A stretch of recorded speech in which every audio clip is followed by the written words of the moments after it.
आज मुझे आपण गोटे घरोई खत पूर्वर भी मुझे सहित गोटे घरोई खत शेयर करी से वीडियो को आप बहुत सारा भल पाइबा देते से आपको बहुत बहुत धन्यवाद।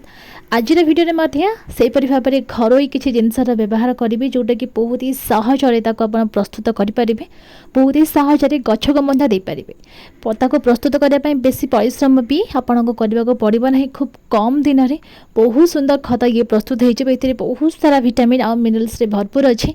यही खत को दबा द्वारा मात्र 20 ରୁ 25 दिन भितर ही आपण गचरे नुआ नुआ ग्रोथ भी देखा फूल कढ़ जब किसी समस्या अच्छी ताहा दूर हो। लिक्विड फर्टिलाइजर बहुत जल्दी आम गचरे कम करता है। पाउडर आम जहाँ भी किसी खत दे था अपेक्षा लिक्विड फर्टिलाइजर को दबार मात्र 10 ରୁ 15 दिन भितर ही आपन को तार रिजल्ट देखा मिल जोटा कि पाउडर फॉर्म रे टिके लेट होता है। जो मैंने भी खरा दिन पर गोटे बढ़िया खत चाहूँगी आपन तो जानते खरा दिन केते अधिक मात्रा गरम होता है, तो यही खत को देवा द्वारा आपणकर गछ जो चेर अच्छी से जमार भी गरम हम ना, मट्टी सब बड़े ठंडा रछ को भल न्यूट्रिएंट्स देव कारण ये खत में बहुत सारा विटामिन और मिनरल्स अच्छी। प्रथम जान ये कौन कौन सब विटामिन कौन कौन सब मिनरल्स अवेलेबल अच्छी। ये vitamin C, vitamin A, vitamin B6 available अच्छी। ता सहित बहुत सारा सब मिनरल्स भी अच्छी जमीदी कि potassium, phosphorus, calcium, copper, iron, magnesium, zinc, amino acid, antioxidant available अच्छी। आउ साइट्रिक लाइन अवेलेबल अच्छी जोटा कि सॉइल को टिके अल्कालाइन करिथाए। माटीटी आमर हल्का सा आंबेला हेले से फूल कढ़ बहुत सुंदर भाव फुटी थाए। तो देरी न करी चलतु आज भिडियोटी आरंभ करवा। कौन ये घरोई जिनसर व्यवहार आज मुझे आप वीडियो को फास्ट टू लास्ट जाए देखूँ जानीपारे आउ निज निज घरे थे ट्राए करके देखिए आपन को बहुत भल रिजल्ट मिले बोली मु आशा करुँची। ये आप सामने जो जिनस देखुं प्रायतः समस्ते जानी भी पारे बर्तमान जो सीजन चलती ना खरा सीजन रे यही सीजन में प्राय समस्त घरे घरे यही जिनसर व्यवहार आप निश्चय थे ना थे केबे ना केबे निश्चय करेंगे। जदि करना तुरंत यार व्यवहार करूँ कारण ए जो पानी परिमाण रही 92% ए पानी अच्छी जोटा कि आमर शरीर को खरा दिन जो अधिक मात्रा शोष होता है से शोष को मेंटेबारे ये बहुत सारा साहाय्य करता है। ये खाली शोष मेंटेबारे साहाय्य कर न था, यार चोपा बहुत सारा सब औषधीय गुण ये भरपूर अच्छे। तो ये सब ब्लड प्रेशर को ये कंट्रोल करता है, आम शरीर को इम्यूनिटी पावर दे था। तरबुज खाई सारा पर आमे तार चोपा को फिंगी दियंती बा अदरकारी भावे कि खोपाड़ दियंती।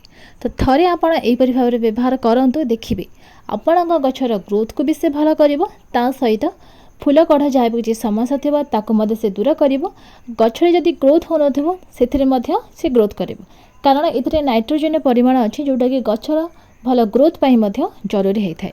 तो प्रथमे आपण तरबुजा किसी कलेक्ट करके नहीं आसतु देखो ये किसी तरबुज को नहीं आसी। तरबुजार जो रेड पार्टा अच्छी जो नाली पार्टा अच्छी आम ताको नबा ना, केवल तार व्हाइट पार्टा को ही आम व्यवहार करवा। ता छड़ा ता जो कला कला चोपा अच्छी ताको मध्य आम व्यवहार करवा। कला नुहे तो ये हल्का सा ग्रीन थाए। तो चोपा और तार धला पार्ट बास आम दीटा को ही व्यवहार करवा और तार नाली पार्ट को आम जमार भी व्यवहार करवा ना। तरबुज को ये मुझे छोट छोट पीस रे कट कर जेते आम छोट पीस रे कट करवा पानी रे तार जो फर्मेंटेशन अच्छी से बहुत ही जल्दी हम जिते जल्दी से आम पानी रे मिले जीवो तार न्यूट्रिएंट्स सब आम पानी को मिल जीवो। तापर आम से ही पानी को गछरे देले आम गछर ग्रोथ भी बहुत भल रहिबो। तो प्रथमे आप तरबुज को छोट छोट पीस रे कट करवा निहाती आवश्यक। जेते छोट आप करेंगे पानी रे मिसैया पई सेते कम समय लगिबो। चाहिए आप 2 ରୁ 3 दिन स्टोर करके भी रखिपारे। अति बेसी रे बर्तमान आप 4 दिन पर स्टोर कर रखिपारे। अधिक दिन रखिले ए हल्का सा स्मेल भी आसी थाए।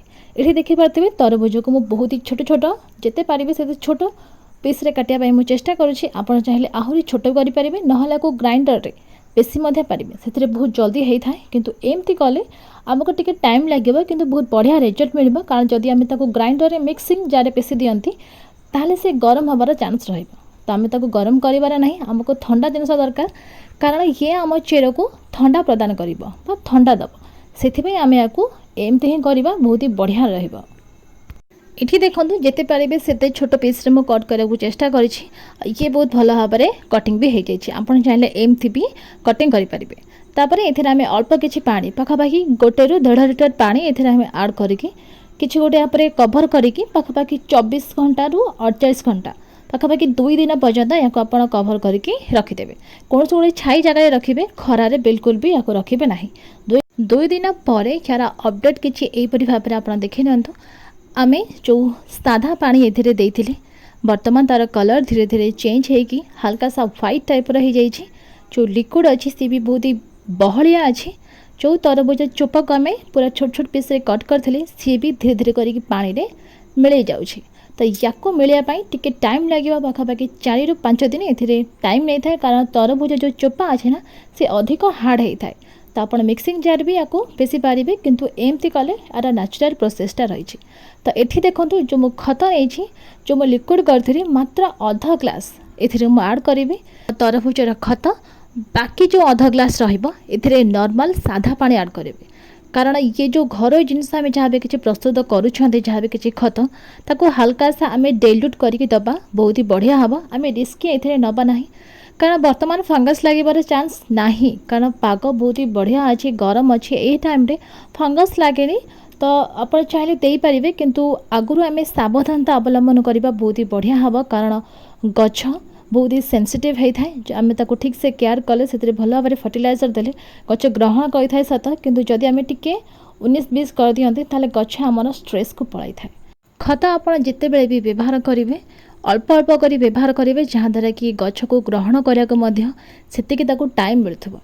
ये देखो बाकी बड़का जो खत गुड़िक मोर बड़ी पड़ा से आउ कि साधा पानी आड करके आउ 2 दिन तक स्टोर कर रखिदेवी। देन बाकी जो मोर जहाँ भी किसी अलग गछ अच्छे से अप्लाई करी।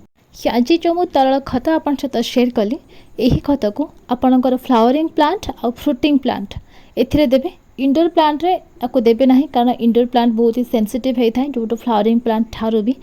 तो बस फ्रेंड्स आज ये आशा करछि कि आपन को आज मोर वीडियो भल लगी। जदि वीडियो भल लगी था प्लीज गोटे लाइक कर नेबे।